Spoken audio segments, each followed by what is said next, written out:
Well, let's get expert reaction to these GDP figures. I'm joined now by Melanie Baker. She is UK economist at Morgan Stanley. So, Melanie, this number much worse than expected. What's your reaction?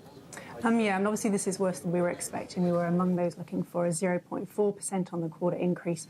So yes, disappointing. It'll be interesting to see what the breakdown looks like. We'll get the expenditure details for this release at the end of February. Perhaps domestic demand will have held in okay, just as it did in the third quarter.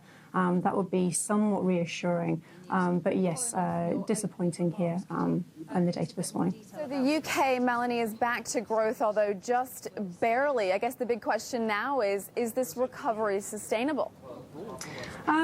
Yes, I mean, we do think this is the start of a sustainable recovery, but we think this will be a very below par recovery in the UK. We think that consumer spending is likely to be very weak in 2010, that investment spending is likely to be weak. And of course, as we get to the end of 2010 and 2011, we'll be looking at some fiscal tightening as well. So I think that although the UK has emerged just from recession, this is the start of a very below par recovery for the UK. This is an interesting number with regards to the election coming up as well. I mean, can the economy sustain the withdrawal of government stimulus immediately after a springtime election, as is suggested by the opposition leader David Cameron? I think we need to see fiscal tightening. We need to see some fiscal tightening. I think whoever wins the election, though, the bulk of that fiscal tightening is ultimately likely to come in 2011.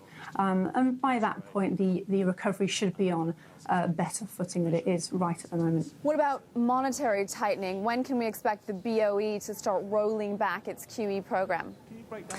I think the first big decision is obviously next week. We assume that the Bank of England will actually pause QE at this meeting.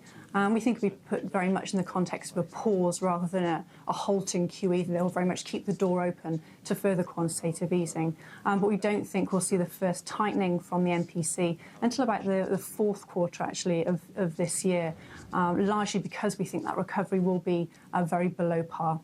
Melanie Baker there from Morgan Stanley.